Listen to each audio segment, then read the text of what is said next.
కడప జిల్లా ఒంటిమిట్ట మండలం కోనరాజుపల్లి గ్రామంలో శ్రీ అభయాంజనేయ స్వామి ఉత్సవాలు వేడుకగా జరిగాయి.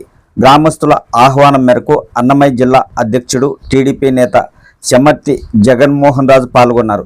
ఈ సందర్భంగా టీడీపీ శ్రేణులు బాజా భజంత్రులతో ఘనంగా స్వాగతం పలికి శాలువా పూలమాలలు వేసి సన్మానించారు. అనంతరం స్వామివారిని దర్శించుకొని ప్రత్యేక పూజలు చేశారు జగన్మోహన్ రాజు.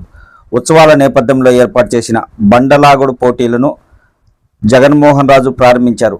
మొదటి బహుమతిగా జగన్మోహన్ రాజు 50,000 రూపాయలు అందించగా, రెండో బహుమతి గీతాంజలి విద్యా సంస్థల అధినేత గీతాంజలి 40,000 రూపాయలు, మూడో బహుమతిగా మండల టీడీపీ అధ్యక్షుడు Gajjela Narasimha Reddy, A1 electrical contractor Ramana 30,000 రూపాయలు అందించారు.